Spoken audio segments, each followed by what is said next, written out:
Hey you guys, welcome back to my channel. तो आज मैं आप लोग के साथ बी फार्म 5th सेमेस्टर के प्रीवियस ईयर पेपर को सॉल्व कर रही हूँ। ये AKTU का पेपर है, तो ये पार्ट 2 है इस वीडियो का। मैंने ऑलरेडी पार्ट 1 डिस्कस किया है, जिसमें मैंने सेक्शन ए सेक्शन बी दोनों सेक्शन को डिस्कस किया है, वो भी एकदम डिटेल में। तो ऑफकोर्स आप लोगों ने वो वीडियो तो देखा ही होगा, तभी आप यहाँ पे आए हो। अगर नहीं देखा है तो फटाफट उसे भी देख लेना, क्योंकि सेक्शन ए में 2 मार्क्स वाला होता है और सेक्शन बी में 10 मार्क्स वाले होते हैं, तो उसे भी देख लेना एंड अच्छे से प्रिपेयर कर लेना।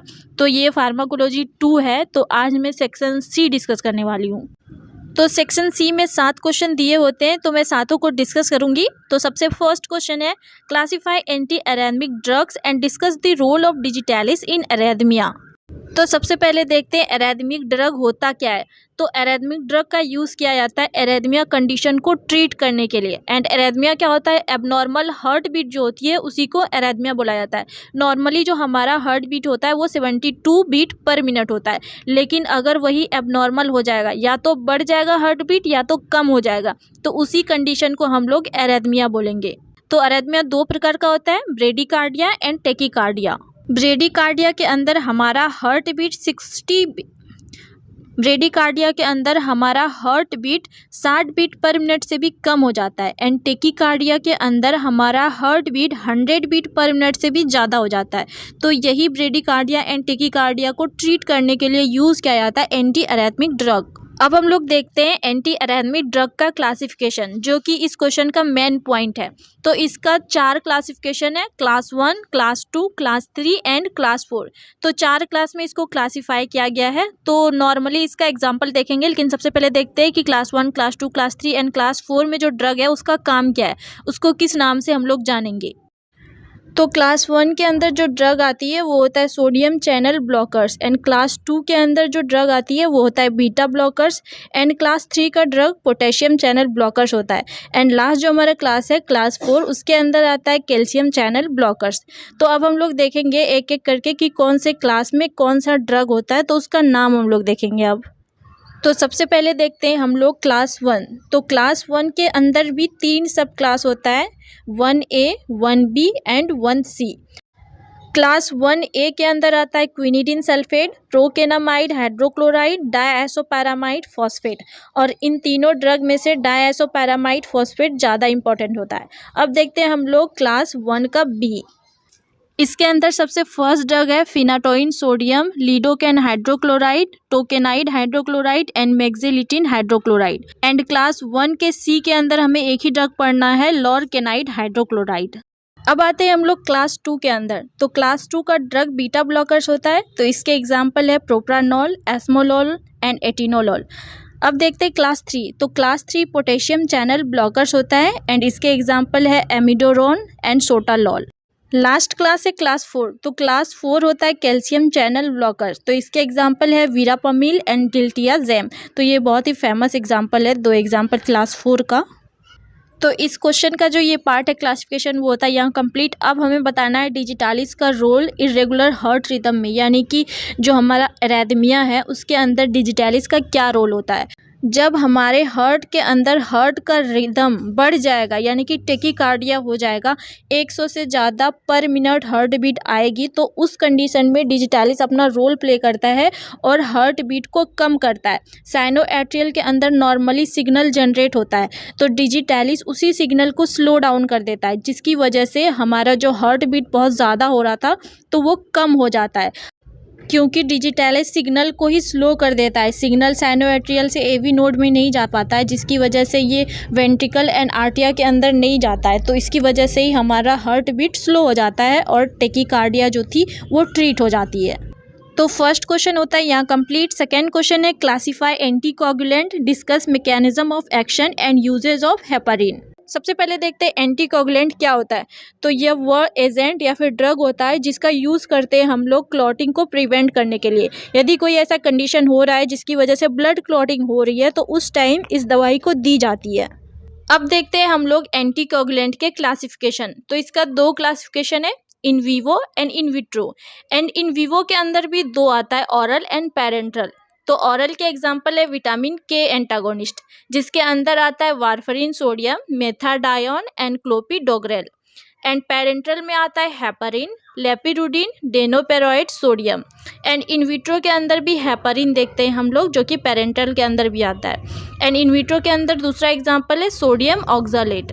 अब हम लोग हेपारिन का mechanism of action and uses देखेंगे। तो हेपारिन हम लोगों ने इन विवो भी पढ़ा एंड इन विट्रो भी पढ़ा, यानी कि ये बॉडी के अंदर भी सिंथेसाइज होता है एंड हम लोग इसे लैब में भी सिंथेसाइज करा सकते हैं।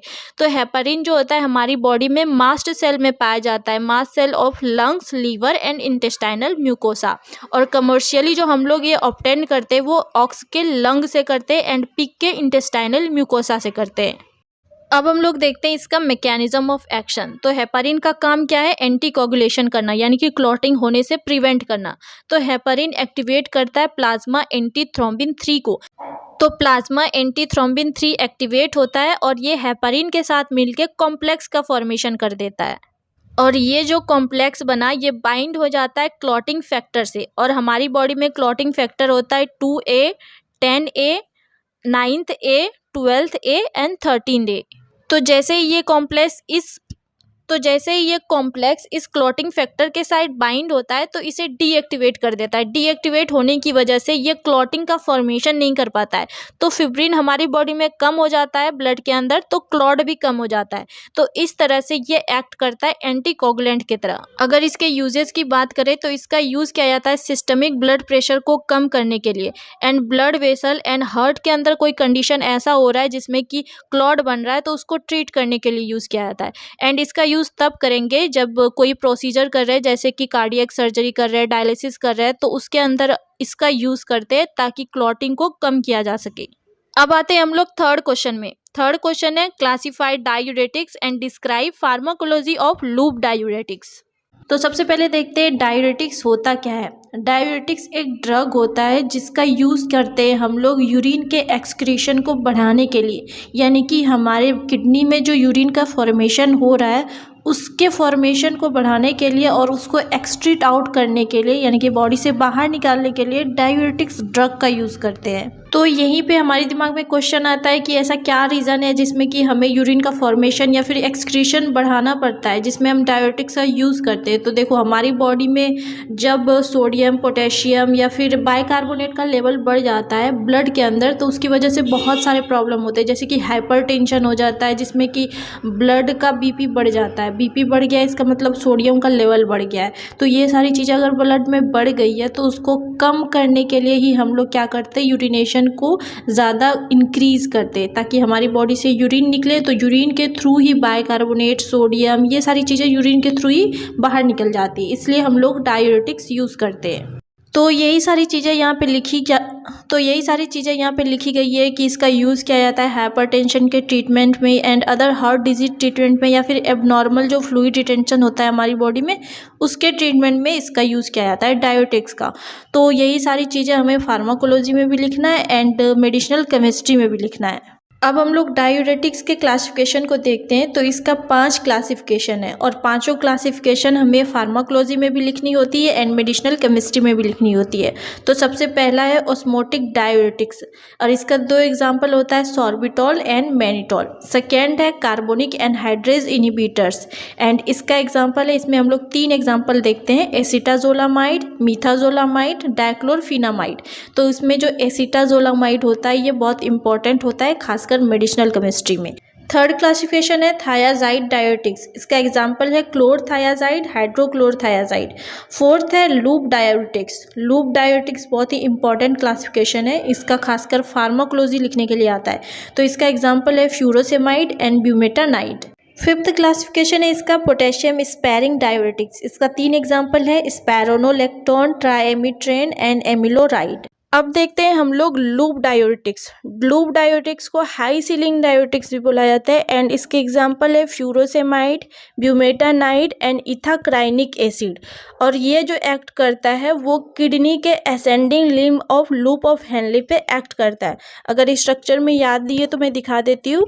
तो ये है किडनी का ascending limb of loop of Henley, तो यहाँ एक्ट करता है लूप डायूरेटिक्स। तो असेंडिंग लिम्ब के सेल में पाया जाता है सोडियम पोटेशियम क्लोराइड को ट्रांसपोर्टर, जिसकी वजह से सोडियम एंड क्लोराइड ब्लड में जाता है एंड पोटेशियम ब्लड से सेल के अंदर आता है।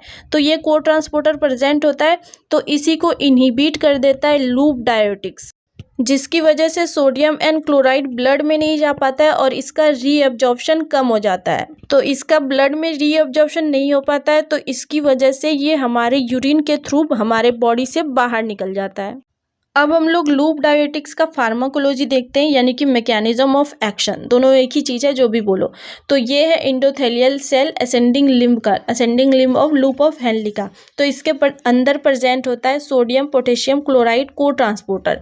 इसकी वजह से क्या हो रहा था, सोडियम एंड क्लोराइड ब्लड में जा रहा था और पोटेशियम ब्लड से सेल के अंदर जा रहा था। तो इसकी वजह से ये एक्सचेंज हो रहा था नॉर्मली, और इसी time normally magnesium and calcium भी ब्लड के अंदर जा रहा था। लेकिन लूप डायोटिक सोडियम पोटेशियम क्लोराइड को ट्रांसपोर्टर को ही ब्लॉक कर देगा। इसकी वजह से सोडियम क्लोराइड ब्लड में नहीं जा पाएगा, मैग्नीशियम कैल्शियम भी ब्लड में नहीं जा पाएगा। तो इसकी वजह से जो भी प्रॉब्लम हो रहा था उसका ट्रीटमेंट हो जाता है इसको ब्लॉक करने की वजह से। तो ये हमारी बॉडी से एक्सक्रीट आउट हो जाएगा, sodium chloride magnesium and calcium. तो मैंने जो भी बताया वही थ्योरी पार्ट यहाँ पे लिखा हुआ है। आप लोग एक बार वीडियो पॉज करके पूरा पढ़ लेना तो समझ में आ जाएगा, टोटल वही है। अब देखते हैं हम लोग question number 4। Classify H1 receptor antagonist and give a comparative note on first generation and second generation antihistaminic drug. तो सबसे पहले देखते हैं H1 रिसेप्टर एंटागोनिस्ट क्या होता है। यह वह एजेंट होता है जो कि ब्लॉक कर देता है H1 रिसेप्टर को एंड इनहिबिट करता है हिस्टामिन के एक्शन को। तो इसका दो क्लासिफिकेशन होता है, first generation and second generation. अगर फर्स्ट जनरेशन की बात करें तो ये सेडेटिव होता है, यानी कि खाने के बाद हमें थोड़ा नींद आएगा, एंड सेकेंड जनरेशन का ऐसा नहीं होता है, खाने के बाद हमें नींद नहीं आती। तो सबसे पहले हम लोग देखेंगे कि फर्स्ट जनरेशन में कौन कौन सी दवाई आती है। तो हम लोग अब देखेंगे फर्स्ट जनरेशन के अंदर कौन कौन सी ड्रग आती है। तो इसमें हम लोग 7 का एग्जांपल पढ़ेंगे। सबसे पहला है डाइफिन हाइड्रामिन हाइड्रोक्लोराइड, सेकेंड है ट्राइप्रोलिडीन हाइड्रोक्लोराइड, थर्ड है प्रोमीथाजिन हाइड्रोक्लोराइड, फोर्थ है डायमीन हाइड्रीनेट, फिफ्थ है क्लीमेस्टाइन फ्यूमारेट, सिक्स है डाइफिनाइल पायरलिन हाइड्रोक्लोराइड एंड सेवंथ है क्लोरफिनरामाइन मैलिएट। तो ये 7 एग्जाम्पल है फर्स्ट जनरेशन के। सेकेंड जनरेशन में आता है सिट्रीजिन, लीवोसिट्रीजिन, लोरेटाडीन एंड एस्टीमाजोल। तो इस क्वेश्चन में first generation and second generation पे नोट भी पूछा गया है। तो सबसे पहले देखेंगे हम लोग फर्स्ट जनरेशन पे। तो नॉर्मली जब H1 रिसेप्टर एक्टिवेट होता है तो DAG एंड IP3 फॉर्मेशन होता है इस पाथवे का। इसकी वजह से कैल्शियम रिलीज होता है। अगर कैल्शियम रिलीज होगा तो काल्मोडोलिन डिपेंडेंट प्रोटीन काइनेज एक्टिवेट होता है एंड इसकी एक्टिवेशन की वजह से हमारे अंदर रिस्पॉन्स जनरेट होता है, यानी कि ब्रोंको कॉन्स्ट्रिक्शन होगा, गट का कॉन्ट्रैक्शन होगा एंड वेजोडायलेशन होगा। तो ये सारे सिम्टम्स आएंगे। तो इसी को हमें स्टॉप करना है, तो हम लोग देंगे H1 एंटागोनिस्ट, जिसकी वजह से H1 रिसेप्टर का एक्टिवेशन नहीं होगा। अगर H1 रिसेप्टर एक्टिवेट नहीं होगा तो इसकी वजह से ये रिस्पॉन्स नहीं आएगी। अब देखते हैं हम लोग सेकेंड जनरेशन H1 एंटागोनिस्ट। तो second generation H1 antagonist blood brain barrier को क्रॉस नहीं करता है, इसकी वजह से ये सेडेशन काउज नहीं करता है, जो कि फर्स्ट जनरेशन कर रहा था। फर्स्ट जनरेशन का ड्रग ब्लड ब्रेन बैरियर को क्रॉस कर रहा था, इसकी वजह से सेडेशन हो रही थी। तो सेकेंड जनरेशन का ड्रग ब्लड ब्रेन बैरियर को क्रॉस नहीं करता है, तो नॉर्मली इसी का यूज़ करते हैं हम लोग हिस्टामिन का जो भी इफेक्ट होता है उसको कम करने के लिए। तो first generation and second generation दोनों का मैकेनिज्म ऑफ एक्शन तो सेम होता है, लेकिन CNS पे इफेक्ट सिर्फ फर्स्ट जनरेशन का होता है, जिसकी वजह से सेडेशन काउज होती है। एंड सेकेंड जनरेशन तो ब्लड ब्रेन बैरियर को क्रॉस ही नहीं कर पाता है, तो इसका इफेक्ट CNS पे शो नहीं होता है। अब आते हैं हम लोग फिफ्थ क्वेश्चन पे। फिफ्थ क्वेश्चन है आउटलाइन फार्माकोलॉजी ऑफ ग्लूकोकॉर्टिकॉइड्स। तो ग्लूकोकॉर्टिकॉइड जो ड्रग होता है उसको कॉर्टिकोस्टेरॉइड भी बोलते हैं हम लोग, और ये स्टेरॉइड के आइडेंटिकल होता है, यानी कि दोनों का जो इफेक्ट होगा वो सेम होगा। एड्रिनल कॉर्टेक्स से जो हमारा स्टेरॉइड रिलीज हो रहा था उसका जो फंक्शन होगा वही फंक्शन होगा हमारा ग्लूकोकॉर्टिकॉइड ड्रग का। अगर हम लोग इसके फार्माकोलॉजी की बात करें तो इसका इफेक्ट मेटाबॉलिज्म पे होता है एंड इलेक्ट्रोलाइट पे होता है। एंड सेकेंड, ये एंटी इन्फ्लामेटरी की तरह एक्ट करता है एंड ये इम्यूनो सप्रेसेंट भी होता है, यानी कि जो हमारा इम्यून सिस्टम है उसको सप्रेस भी करता है। एंड थर्ड है, ये इसका थेरापिक यूज़ किया जाता है नॉन इंडोक्राइन डिसऑर्डर में। एंड नॉन इंडोक्राइन कुछ डिसऑर्डर का हम लोग एग्जांपल देखते हैं, जैसे कि rheumatoid arthritis, inflammatory bowel disease, miscellaneous inflammatory disorder. तो ये सारे डिसऑर्डर में इसका यूज़ किया जाता है। अब आते हैं नेक्स्ट क्वेश्चन पे। 6th क्वेश्चन है, describe the principle and application of bioassay. तो सबसे पहले हम लोग देखते हैं बायो एसे क्या होता है। किसी भी अगर सब्सटेंस का हमें बायो एसे जानना होता है तो उसका हम लोग इफेक्ट देखते हैं लिविंग सेल्स के अंदर या फिर टिश्यू के अंदर। उसके अंदर अगर हम लोग वह सब्सटेंस इंजेक्ट करेंगे तो उसकी क्या पोटेंशियल है या फिर उसका क्या कंसंट्रेशन है, इसी चीज़ को चेक करने के लिए यानी कि मेज़र करने के लिए बायो एसे का यूज़ किया जाता है। तो ये एक प्रकार का टेक्निक होता है। तो अब हम लोग इसका प्रिंसिपल देखते हैं। तो फर्स्ट प्रिंसिपल है इसका टेस्ट सब्सटेंस का स्टैंडर्ड के साथ कंपेयर करना। सेकेंड है पता लगाना कि टेस्ट सब्सटेंस कितना रिक्वायरमेंट होता है ताकि उसका बायोलॉजिकल इफेक्ट सेम प्रोड्यूस हो सके जितना कि स्टैंडर्ड प्रोड्यूस कर रहा है। तो ये दो प्रिंसिपल होता है बायो एसे का। अब देखते हैं हम लोग एप्लीकेशन ऑफ बायो एसे। तो इसका फर्स्ट एप्लीकेशन है नेचुरल ओरिजिन का जो भी ड्रग होगा उसका स्टैंडर्डाइजेशन करना। सेकेंड है बायोलॉजिकली जो एक्टिव सब्सटेंस होता है जैसे कि एसिटाइल कोलिन, एड्रेनालिन, तो ये सब का एस्टिमेशन करना। थर्ड एप्लीकेशन है बायोलॉजिकल एक्टिविटी के लिए न्यू कंपाउंड का स्क्रीनिंग करना। फोर्थ है LD50 एंड ED50 का एस्टिमेशन करना। अब आते हैं नेक्स्ट क्वेश्चन पे। तो ये लास्ट क्वेश्चन है, discuss pharmacology of oral contraceptives.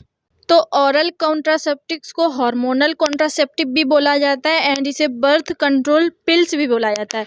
तो इस मेडिकेशन का हम लोग यूज़ करेंगे बर्थ को कंट्रोल करने के लिए। तो ओरल कॉन्ट्रासेप्टिव जो पिल होता है इसके अंदर एस्ट्रोजन एंड प्रोजेस्टिन होता है, दोनों का कॉम्बिनेशन होता है और दोनों का वर्क होता है ओव्यूलेशन करना। अगर ओव्यूलेशन हो जाएगा तो प्रेगनेंसी कंट्रोल हो जाएगी। एक तो ये ओव्यूलेशन करता है और ये यूट्रस के लाइनिंग को भी प्रिवेंट करता है जिसकी वजह से प्रेगनेंसी डेवलप नहीं होती है। इस पिल्स के अंदर जो एस्ट्रोजन होता है वो फॉलिकुलर स्टिमुलेटिंग हार्मोन के सिक्रीशन को सप्रेस कर देता है। फॉलिकुलर स्टिमुलेटिंग हार्मोन सप्रेस होने की वजह से ये फॉलिकल के डेवलपमेंट को और उसके मैचुरेशन को प्रिवेंट कर देता है। इसकी वजह से ओव्यूलेशन भी नहीं हो पाती है। तो ये होता है एस्ट्रोजन का काम। और इसके अंदर जो प्रोजेस्टिन हार्मोन होता है ये ल्यूटिनाइजिंग हार्मोन के सिक्रीशन को सप्रेस करता है। तो इसकी वजह से भी ओव्यूलेशन इनहिबिट होती है। तो ये प्रोजेस्टिन एंड एस्ट्रोजन दो होता है कंबाइंड इस ड्रग के अंदर। तो ये दोनों का काम होता है ओव्यूलेशन को इनहिबिट करना। तो इस वजह से प्रेगनेंसी नहीं होती है तो बर्थ कंट्रोल हो जाता है। तो यहाँ पे सेक्शन सी भी हमारा होता है कंप्लीट। तो मैं यहाँ पे डिटेल में आप लोगों को बता दिया है A to Z जो भी इसका आंसर था। तो अगर आप लोगों ने पार्ट 1 नहीं देखा है जिसमें मैंने section A and section B को डिटेल में बताया तो उसे भी फटाफट से जाकर देख लेना। एंड अगर आपने चैनल को सब्सक्राइब नहीं किया है तो इसे भी सब्सक्राइब कर दो।